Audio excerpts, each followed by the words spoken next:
Olá, cheguei com um vídeo de lidos do mês. Hoje eu quero mostrar para vocês as leituras finalizadas no mês de julho. Eu finalizei 6 leituras, então quero comentar brevemente sobre cada uma delas para compartilhar um pouquinho dessas impressões, quem sabe te passar aí uma dica de nova leitura, um livro para você acrescentar na sua lista de desejados. Vou começar com o primeiro livro que eu finalizei no mês, que foi o livro Quando é Dia de Futebol, do Carlos Drummond de Andrade, que é um livro publicado pela editora Record, né, nessa nova coleção que eles estão fazendo de todos os livros do Drummond. Eu acho que já foram publicados todos, né, mas eles seguem esse padrãozinho com o título aqui e como é que chama isso? Essa caricatura dele aqui na lombada, então os livros ficam muito bonitinhos na estante quando estão todos juntos. E esse aqui é um livro que vai reunir aí crônicas, poemas, enfim, textos que o Drummond escreveu a respeito de futebol.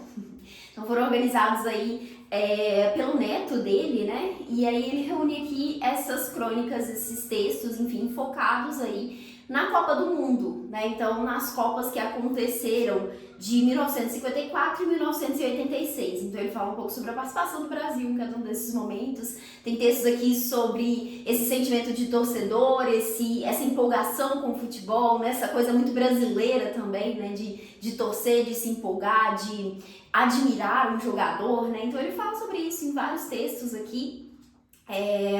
São textos, crônicas, né, que foram publicadas em jornais, né, então foram selecionadas, né, e publicadas aqui nesse livro, e eu peguei para ler porque estávamos em época de Copa do Mundo, né, eu falei, que melhor momento para pegar essa leitura, e foi muito legal, de fato, fazer a leitura nesse momento, porque eu sou uma pessoa que gosta de futebol de 4 em 4 anos, então gosto de assistir a seleção, gosto de assistir os jogos da Copa do Mundo, realmente fico muito empolgada.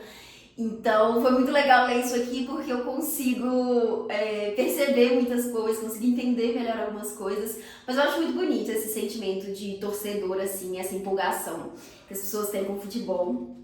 E, enfim, o Drummond vai trazer um pouco dessa paixão nesses textos aqui, então fica aqui essa recomendação, quem sabe para a próxima Copa do Mundo você pegar aí para fazer essa leitura. Eu também li o livro Ressurreição, do Machado de Assis, 2 livros aí brasileiros esse mês. Eu tenho essa edição aqui que foi publicada pela editora Garnier, que é uma livraria, né? É uma edição mais antiguinha. E esse aqui é o primeiro romance do Machado de Assis. Esse foi publicado em 1872, na fase final do romantismo aí. Então foi o primeiro romance do autor.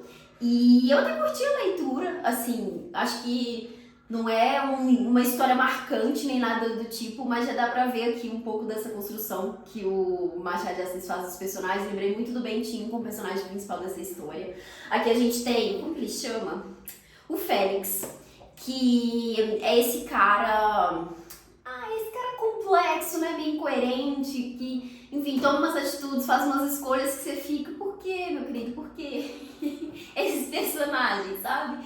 E aqui a gente tem uma história que, no início do livro aqui, ele tá num relacionamento ali que ele resolve terminar, depois ele conhece, ele é apresentado a essa outra mulher, que é, acho que irmã de um amigo dele, e eles começam a ter um relacionamento ali, só tem várias coisas envolvidas com isso, outras pessoas que estão conectadas a ela, ele conectado a outras pessoas, enfim, a gente tem toda uma trama sendo desenvolvida ali a partir dessa história, coisas sendo ditas, boatos sendo criados, né, enfim, rola um triângulo amoroso aqui, em certos momentos também, mas é bem legal, eu gostei do desenvolvimento da história, fiquei, enfim, é isso, pensando muitas incoerências do personagem, mas a escrita do Machado é muito boa, assim, né? Eu acho que depois de reler Machado, né, já adulta, passado fase de escola, eu realmente gosto muito do autor, gosto muito da escrita dele e, enfim, adoro fazer essas leituras, então foi muito legal conhecer esse primeiro romance dele. Daí, outra leitura do mês foi uma pequena decepção, acho que foi a maior decepção aqui das leituras, talvez do ano, não tô lembrando se eu já me decepcionei com algum outro livro, mas enfim, eu tô empolgada com esse daqui, que foi o livro Bar para Crianças, da Ellen Garner. Não sei se vocês já ouviram falar desse livro, se vocês viram ele por aí, mas é um lançamento recente que saiu pela Todavia, é de uma escritora australiana e ela foi, enfim, vendida aqui desse livro como uma das grandes vozes da literatura contemporânea do país. Então fiquei super empolgada. Aqui na parte de trás nós temos esses... Esqueci o nome disso aqui, mas quando tem esses comentários, né, de outras pessoas aqui. E tem um comentário que diz: uma Virginia Woolf radicalmente concisa. O outro diz: a Joan Didion da Austrália. Nunca li nada dela, mas conheço mais ou menos os escritos da autora. Perfeito, fiquei tão atordoado que tive vontade de sair correndo pelo quarteirão.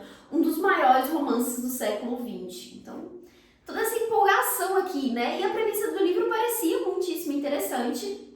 Fala aqui sobre essa família, seus 2 filhos pequenos, que, enfim, parece que é uma família comum, que vive no subúrbio ali, né, da cidade.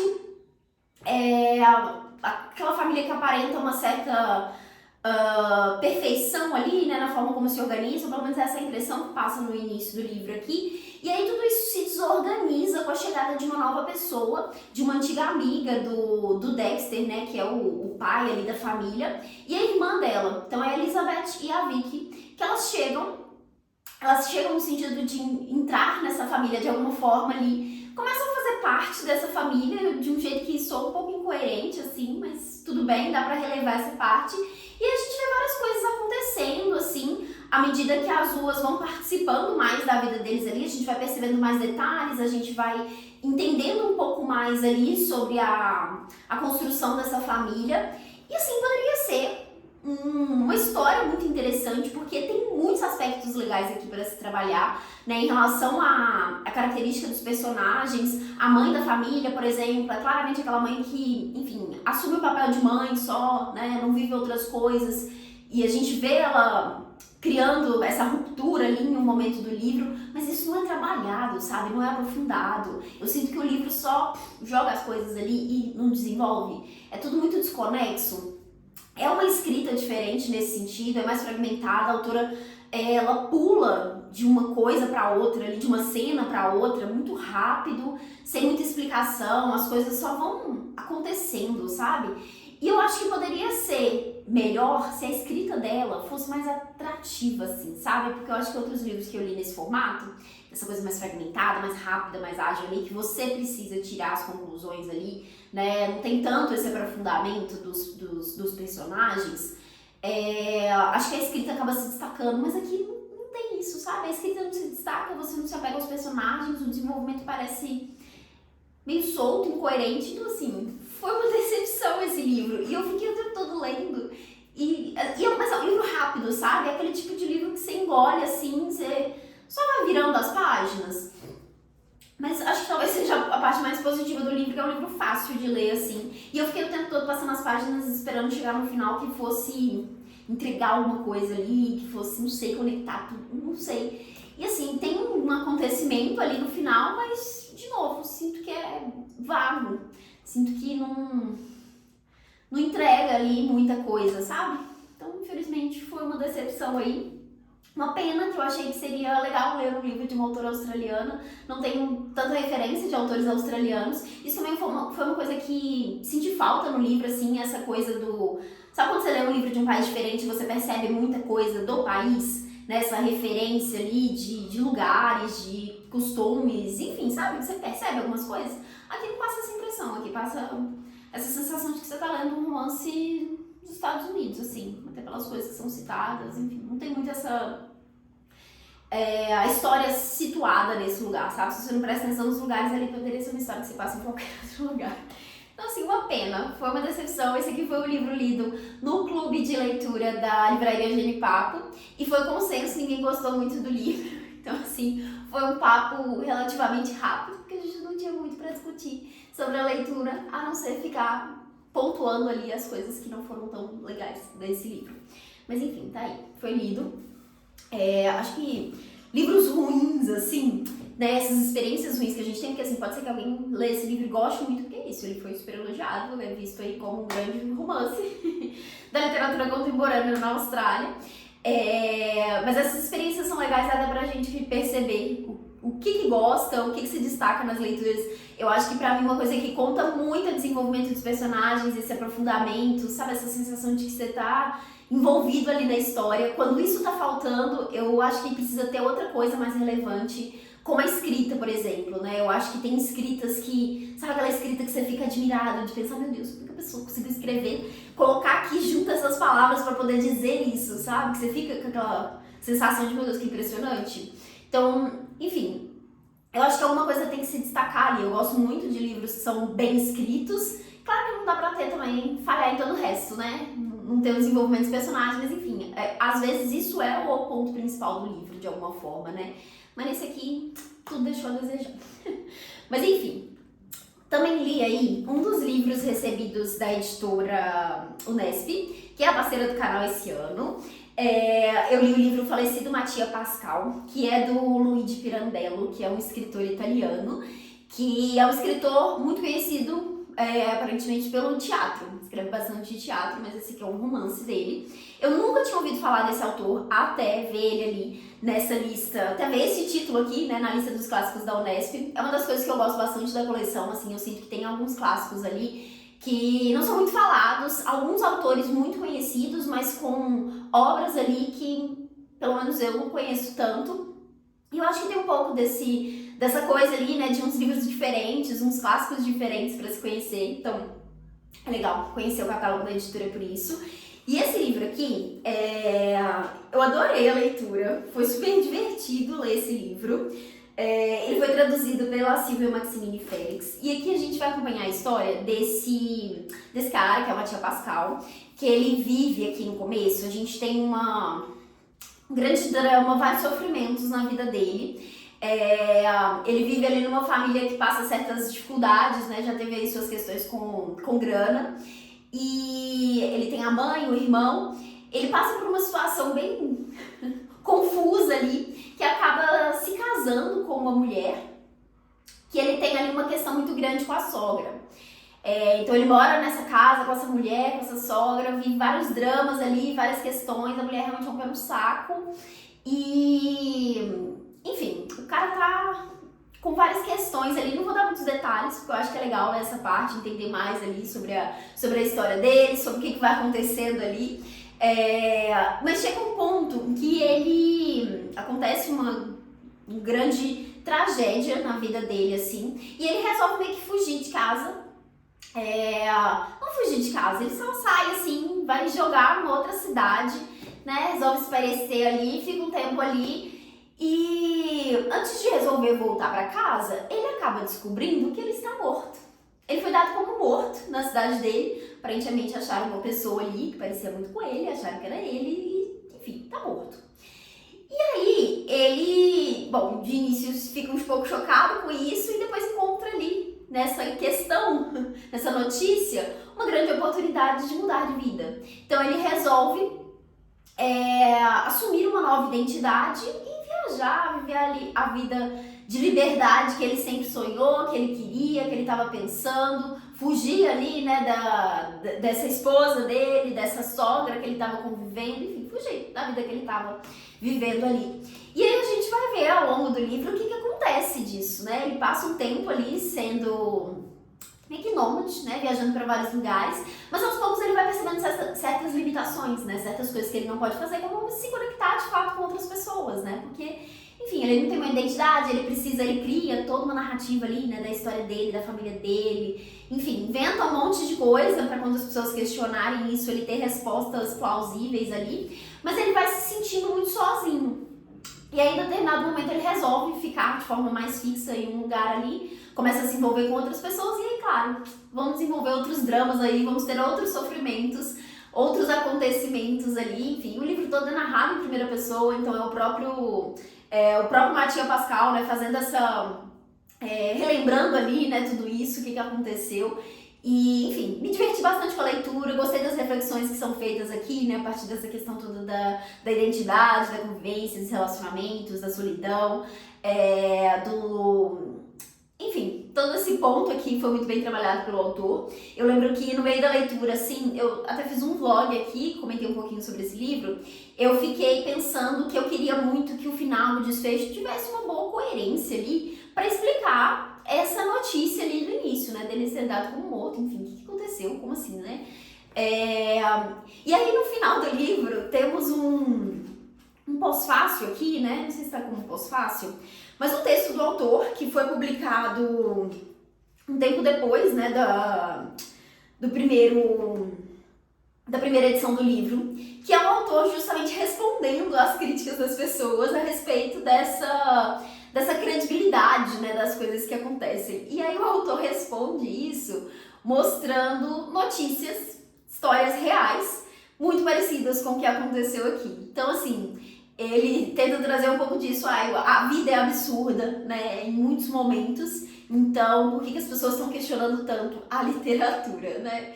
Eu falei, tá resolvido, é isso. Eu adorei o texto, adorei a resposta dele, adorei a forma como ele conduziu isso ali. E eu acho que o livro, sim, fecha bem, né? Consegue responder bem essa coisa ali, não fica vaga demais. Mas enfim, adorei essa leitura. Fica aqui a recomendação de um clássico italiano. Se você não conhecia esse título, se interessou por essa história, saiba que isso aqui é um livro divertido, é fácil de ler, é gostoso de ler, sabe? Você realmente se prende ali. Então fica aqui essa indicação. Daí, outro livro que eu li esse mês, eu li no Kindle, foi o livro Agnes Grey, da Anne Brontë. É o segundo livro da Anne Brontë que eu leio. O outro dela que eu li foi A Inquilina de Whitfield Hall, que eu gostei muito da história, gostei muito da escrita dela. E eu peguei pra ler esse aqui, pra participar da leitura conjunta da Raíssa, do Leituras de Boteco. Ela convidou a gente pra fazer essa leitura, que é um livro curtinho. Então eu falei, vou pegar no Kindle aqui mesmo pra ler. Esse livro foi traduzido pelo Lucas Montenegro e publicado pela editora Príncipes. Essa edição aqui, inclusive, tá disponível no Kindle Unlimited. Então foi por isso que eu acabei pegando esse livro aqui. E aqui a gente tem a história da Agnes, que é a protagonista aqui dessa história. Ela mesma vai narrar o livro. E ela tá ali numa família... Ela conta um pouco desse contexto da família, né? Ela tem ali a mãe, a irmã e o pai acaba falecendo e elas precisam ali se sustentar, né? De alguma forma. E ela resolve ir trabalhar como preceptora em casas de outras famílias ali ricas, né? Que precisam de alguém para orientar, né? Ensinar ali as crianças. Então ela resolve assumir esse papel. E aqui ela vai trazer como se fosse um diário, assim, contando um pouco dessas experiências, né? De como ela vivenciou isso na casa dessas famílias, o que ela passava ali com essas crianças, com os pais, como ela interpretava ali, né, a dinâmica dessas famílias. E é bem interessante, que eu acho que é aquele tipo de livro que vai trazer um pouco, destacar um pouco essas injustiças, né, sociais, morais. É um livro que tem muito forte essa questão da religião também, que eu acho muito presente, né, nos clássicos desse período. Acho que é uma coisa que dá pra ver muito nos livros das irmãs Brontë. Então ela é muito cristã, então ela traz muito esse olhar aqui. E a gente vai ver o desenvolvimento da história dela a partir desse momento que ela começa a trabalhar ali, né? E eu gostei bastante do livro, é realmente bem curtinho. Eu gostei do que a personagem narra aqui, das coisas que ela traz, das histórias que ela traz. Acho que poderia até ter mais páginas, desenvolver mais certas coisas ali, mas gosto do jeito como a autora foi concisa aqui, né? Construiu a história ali pra poder finalizar num ponto que, enfim, tava claro ali o que ia acontecer de certa forma. E é um livro que me passa uma sensação muito parecida com o de Mulherzinhas, que é um clássico que eu li, esse eu amo de paixão, assim, virou um grande favorito. Mas é um livro que mostra muito, que tem muito essa coisa do trazer lições ali, sabe? Tentar, a partir da experiência das personagens, mostrar, ensinar algumas coisas que estão muito conectadas à religião, de certa forma, também. Enfim, passa um pouco essa sensação, assim. Mas eu gostei da leitura, gostei bastante.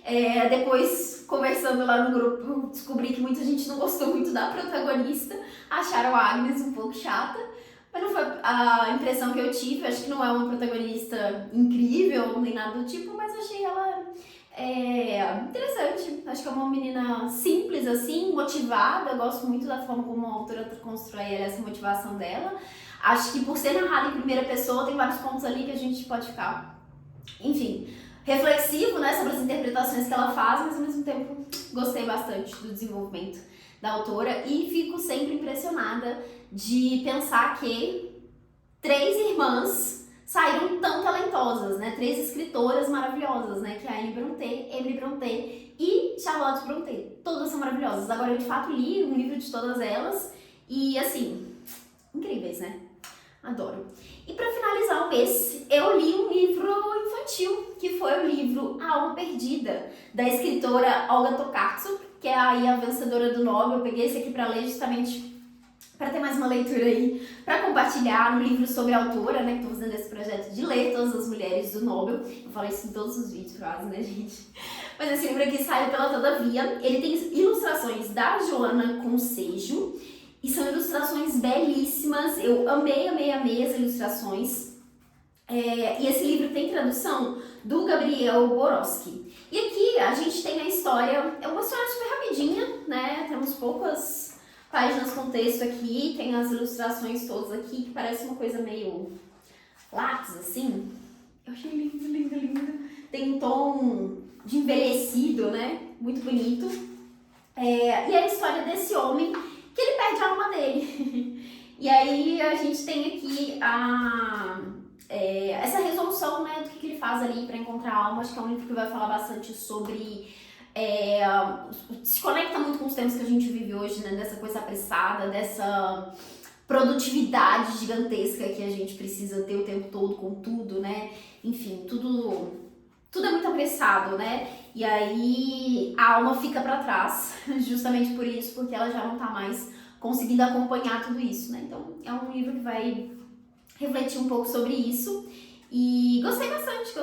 Faz tempo que eu não leio livros infantis, não tenho muito parâmetro assim também, porque leio pouquíssimos livros. Eu acho que leio muito mais infanto-juvenil, né? Que, enfim, são livros um pouco maiores. Livros infantis, assim, realmente não leio tanto, mas enfim, foi uma experiência legal, principalmente por ver essas ilustrações lindas aqui, porque eu adorei. E é isso, foram esses os livros que eu finalizei em julho. Li menos do que eu gostaria, tinha planejado outras leituras, estou com outras leituras em andamento, mas estou feliz porque conheci ótimos livros. E, enfim, me conte aqui nos comentários o que você leu por aí, o que você gostou, se teve alguma decepção. Vou adorar saber pra gente continuar essa conversa por aqui. E é isso, eu disse que eu li pouco, mas quis dizer em relação ao que eu costumo ler, né? O que eu tava lendo nos últimos meses, porque 6 livros é muita coisa já, né? Enfim, não deixa de comentar, não deixa de curtir, não deixa de se inscrever no canal se você ainda não foi inscrito, e eu te vejo nos próximos conteúdos.